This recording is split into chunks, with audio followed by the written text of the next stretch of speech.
به نام خداوند بخشاینده مهربان. سلام همدیاران عزیز، دانش آموزان گرامی. درس 27 است از سلسله درس های عربی برای نوآموزان. الفبای زبان عربی حرف واو.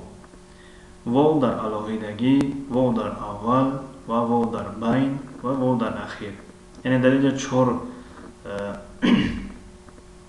چهار بار واو نوشته شده است، لیکن این را به خاطر اون 4 بار نوشتیم که واو در علاهیدگی همون طرزی که در الفبای زبانی عربی میبینید همون طرز است و واو در اول هم همون طرز است و واو در مابین و در آخر یک خیل نوشته می شود، چگونه که در اینجا شما میبینید.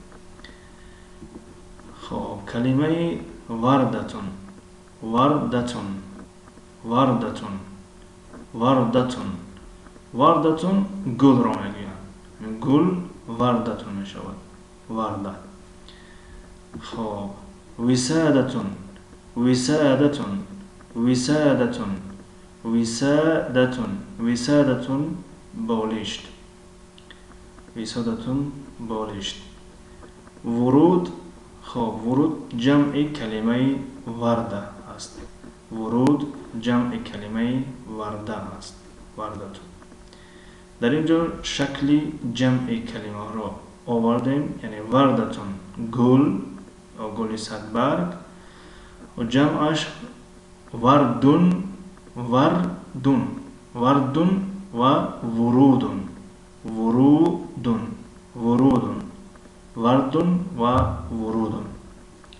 کلمه وسادتون، وسادتون جمعش وساداتون، وساداتون و وسائدون، وسائدون، وسائدون.